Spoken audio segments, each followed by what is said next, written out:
यह मनुष्य जन्म का अवसर सबको मिला है और यह कितना भला अवसर है और दुर्लभ भी। लेकिन हम अपने जीवन के एक एक पल को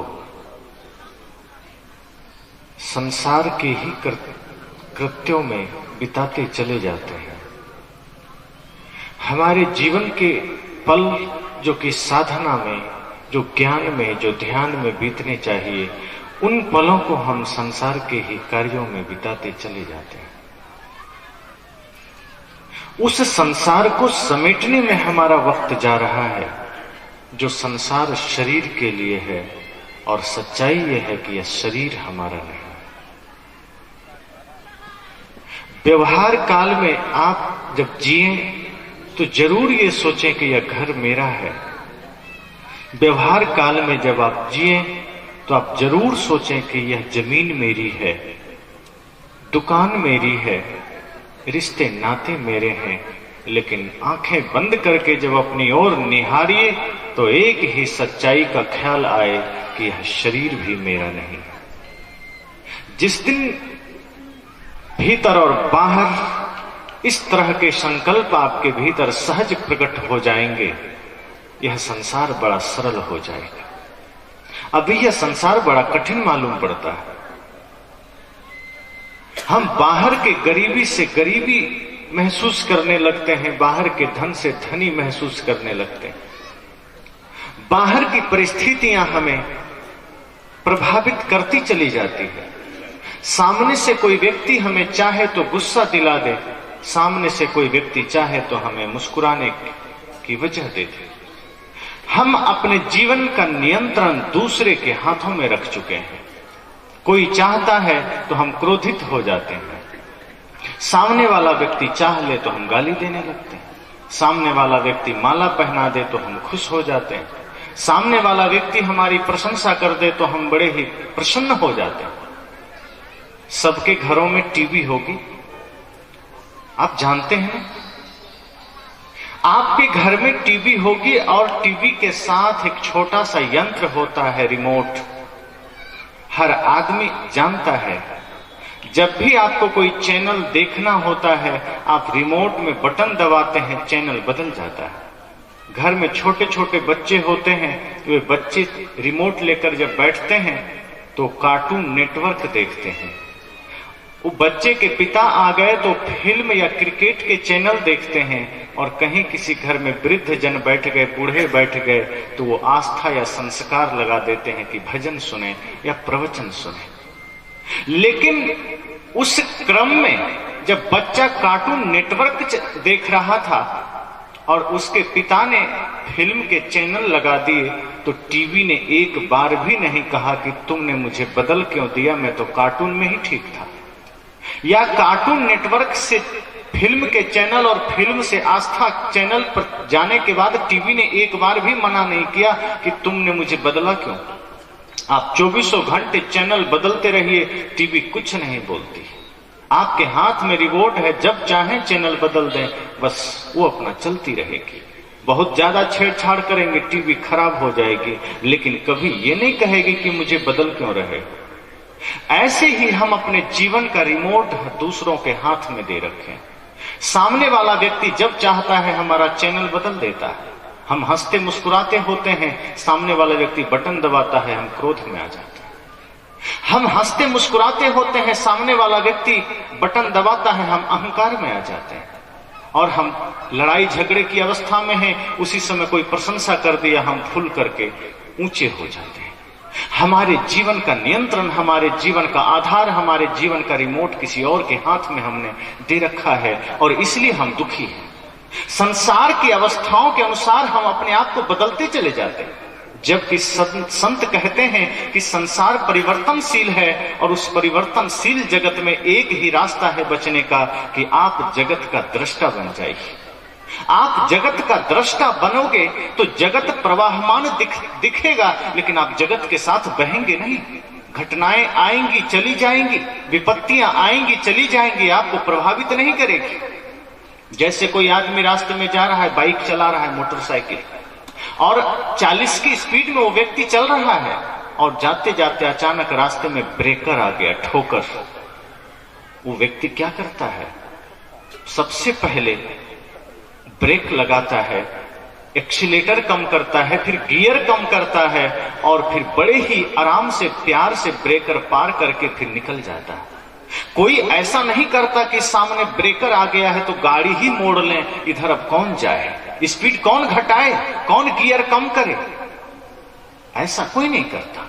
वो जानता है कि अगर ब्रेकर आया है तो हमारे पास साधन है कि हम गियर कम कर सकते हैं। ब्रेकर आया है तो हमारे पास रास्ता है, हम एक्सीलरेटर कम कर सकते हैं, हम ब्रेक लगा सकते हैं, लेकिन जाना तो हमें है, हम वापस नहीं लौटेंगे। ऐसे ही जब हम जीवन की यात्रा में निकलते हैं तो कहीं विपत्तियों का ठोकर आ जाता है, कहीं मजबूरियों का ठोकर आ जाता है, कहीं परिस्थितियों की ठोकर आ जाती है और तब व्यक्ति चुपचाप लौट जाता है, अपने आप को हारा हुआ मान करके जीवन की यात्रा ही बंद कर देता है। जबकि वहां पर आपके पास वही संतोष, ध्यान, साधना का सूत्र, उसी का ब्रेक और उसी का ज्ञान का आधार होना चाहिए कि चलो कोई बात नहीं, विपत्तियां आई है, वो तो सबके जीवन में आती है। अरे राम जब नहीं बच पाए, कृष्ण जब नहीं बच पाए, बुद्ध, महावीर, कबीर नहीं बच पाए, तो हम कौन से खेत के मूली हैं, हम तो बहुत मामूली हैं। हमारे जीवन में भी विपत्तियां आएंगी, लेकिन ज्ञान ये कहता है कि उस अवस्था में धैर्य के साथ, संतोष के साथ हम अपने जीवन को बड़े ही सहजता, सरलता के साथ दृष्टा बनकर उस विपत्तियों को पार कर सकते हैं। तो यह जगत सरक रहा है, यह जगत प्रवाहित हो रहा है, वहां पर हम बच सकते हैं दृष्टा बनकर। शरीर परिवर्तित हो रहा है। बचपना में शरीर की अवस्था क्या थी, शरीर का रंग रूप क्या था, शरीर का सौंदर्य क्या था। किसी बच्चे का जन्म होता है, उसकी आंखों में देखिए कितनी मासूमियत और कितनी सौम्यता नजर आती है। ऐसा मालूम पड़ता है साक्षात कोई बाल भगवान है सामने। लेकिन जैसे जैसे उसकी अवस्था बढ़ती जाती है, फिर उसकी आंखों की सौम्यता खोती चली जाती है, उसके चेहरे की मासूमियत खोती चली जाती है और किशोरा से जवानी आते आते तो बिल्कुल आंखों में क्रूरता उतर आती है। बहुत कम ऐसे लोग होंगे जो धर्म के मार्ग पर होंगे, जो अपनी अवस्था को बनाए रखते होंगे, वरना वो जीवन की अवस्था बिगड़ती चली जाती है। इसलिए मैंने कहा कि बचपना से लेकर बुढ़ापे तक देखिए शरीर की अवस्थाएं परिवर्तित होती चली जाती है। किशोरावस्था परिवर्तित हो गई, जवानी बदल गई, बुढ़ापा आ गई। और एक बात ध्यान देना, बचपना आती है तो बहुत दिन नहीं टिकती, चली जाती है। किशोरावस्था भी आती है, चली जाती है, जवानी भी आती है, चली जाती है, लेकिन बुढ़ापा आती है तो जाती नहीं है, वो साथ लेकर जाती है। इसलिए सदगुरु कबीर कहते हैं, इस जगत में ध्यान रखना, बाहर जितने भी दृश्य और संसार हैं, ये जो कुछ भी आंखों के सामने प्रवाहित हो रहे हैं, इसमें उलझ मत जाना। क्योंकि आप उलझ तो जाओगे, आपका मन उलझ तो जाएगा, लेकिन आपका शरीर स्थिर नहीं रहेगा। ये प्रकृति के अधीन है, ये वक्त के अधीन है, ये काल के अधीन है। और एक समय ऐसा आएगा जब काल आपके शरीर को नष्ट कर देगा, फिर आपके पास कोई रास्ता नहीं रहेगा जगत को समेटने का। इस जगत में एक ही रास्ता है कि अपने आप में लौट आना। इस जगत में एक ही रास्ता है धर्म का सहारा लेना। इस जगत का एक ही रास्ता है। तो लोग बाहर की परिस्थितियों में अपने आप को उलझा करके वैसा ही मान लेते हैं। सदगुरु कबीर कहते हैं, बाहर की परिस्थितियां आपके अनुसार नहीं, बल्कि आप अपने आप को ऐसा बना लीजिए, आप अपने आप में वो ज्ञान, वो भक्ति की पराकाष्ठा पर अपने आप को स्थापित कर लीजिए कि आप परिस्थितियों को बदल सकें, परिस्थितियां आपको नहीं। एक आदमी कहीं काम करता है, 10 लोगों का समूह है, वो कहता है क्या करें, 10 लोगों के बीच में रहना पड़ता है, गुटखा खा लेता हूं, नहीं तो लोग क्या कहेंगे। क्या करता, लोगों के बीच रहता हूं, बीड़ी पीनी पड़ती है, क्या करूं, लोगों के बीच में रहना पड़ता है, चाय पीनी पड़ती है, शराब पीना पड़ता है। बुद्ध को देखिए, पूरा जगत एक तरफ हो गया, बुद्ध एक तरफ हो गए, अपने आप को विपरीत दिशा में चल पड़े। कबीर साहब ने कहा, है कोई गुरु ज्ञानी जगत उलटी वेद बूझे। कहा, गुरु ज्ञानी तो वही है जो जगत से उलट करके ज्ञान को बूझे, क्योंकि जगत के दिशा में चल करके ज्ञान को बूझना बड़ा कठिन है। जगत से थोड़ा विपरीत होना पड़ेगा, जगत से थोड़ा अपने आप को लौटाना पड़ेगा। तो आप अपने भीतर वो सामर्थ्य जगाइए कि आपको 10 के पीछे न चलना पड़े। आप अपनी शक्ति को इतना निश्चित कर लीजिए कि वो 10 व्यक्ति आपको फॉलो करे, वो आपका अनुसरण करे। भगत सिंह 23 वर्ष की अवस्था आते आते अपने आप को उस रूप में स्थापित कर लिए कि उनके पीछे पूरा भारत उठ खड़ा हुआ। वो कोई आकाश से नहीं उतरे थे, किसी माँ बाप से ही जन्म लिए थे और इसी संसार को देखते सुनते अपने भीतर एक वो शक्ति पैदा कर लिए कि भारत का नेतृत्व करने के लिए मात्र 23 वर्ष की अवस्था में खड़े हो गए। और उन्होंने चाहा तो पूरा जगत उनके पीछे हो लिया। बुद्ध ने चाहा, जगत उनके पीछे हो चला। आप भी ऐसे कर सकते हैं। अगर कोई परिवार, समाज या राष्ट्र की दुहाई दे रहा है या अपने 10-20 लोगों की दुहाई देता है कि क्या करें, हमें 10 के बीच रहना पड़ता है, आप अपने जीवन को धर्म के रंग से ऐसा रंगिए कि वो 10 भी आपके पीछे पीछे चलने को मजबूर हो जाए।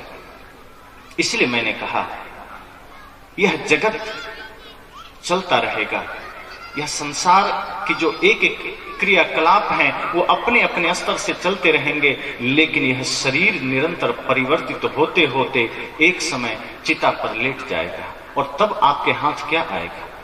न रिश्ते, न नाते, न धन, न दौलत, न जमीन, फिर क्या रह जाएगा?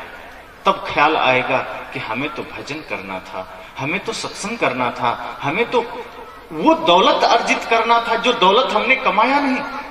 हमने तो बाहर की दौलत कमाई है, जो बाहर की दौलत शरीर के साथ रह गई। हमने वो प्रेम की दौलत तो कमाई ही नहीं, हमने वो सत्य की दौलत तो कमाई नहीं जो कभी साथ नहीं छोड़ता, हमने वो भक्ति की दौलत तो कमाई नहीं जो दौलत सदैव मेरे साथ रहती है। जब मीराबाई को ज्ञान हुआ, उन्हें गुरु से उपदेश मिला, तो वो धन दौलत हीरे जवाहरात छोड़कर गलियों में नाचने लगी। लोगों ने कहा क्या मिल गया तुम्हें? हीरा मिला? कहा नहीं। कहा महल मिल गया? कहा नहीं। कहा तो क्या मिल गया?